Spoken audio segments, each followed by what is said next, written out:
Hello বন্ধুরা, তোমরা কেমন আছো? আশা করি ভালো আছো। আমিও ভালো আছি। সেদিন তোমাদেরকে বললাম না যে মেয়ের চোখ দেখাতে নিয়ে যাচ্ছি। তো হ্যাঁ, মেয়ের চোখে ভালোই এসেছে পয়েন্ট মাইনাস। তো সেই কারণে চশমা লাগবে। তো মেয়ে চশমা বানাতে ঢুকেছিল, তখন আমাকে বলল, মা তোমাকে এখান থেকে বেরিয়ে একটা জায়গায় নিয়ে যাবো একটা জিনিস খাওয়াতে। তো সেখানেই যাব এখন। তো এই দেখো এসে গেছি। যেখানে এসেছি বন্ধুরা, সেই জায়গায় খাবারটা দেখে আমার মানে কি বলবো, দারুণ লাগলো, দারুণ। খাওয়া তো দূরে থাক, আগে রঙটা দেখো। এটা হচ্ছে আলুর দম। আমাদের ভাগ্য খারাপ ছিল সেদিন, তাই বেশি পাইনি, এক প্লেটই পেয়েছি, তাও একটু ভেঙে ভেঙে গেছে। তাই মা মেয়ে দুজনে খেয়ে নিলাম। তারপরে মেয়ে অর্ডার করলো স্পেশাল ফুচকার।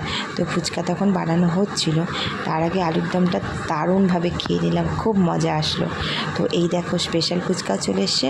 ভর দুপুরবেলা মা মেয়ে ভাত না খেয়ে এসব খেয়ে বেড়াচ্ছি, ভাবতে পারছো? তো এই দেখো বন্ধুরা, কত বড় হাঁটা করলাম, ব্যাস খেয়ে ফেললাম।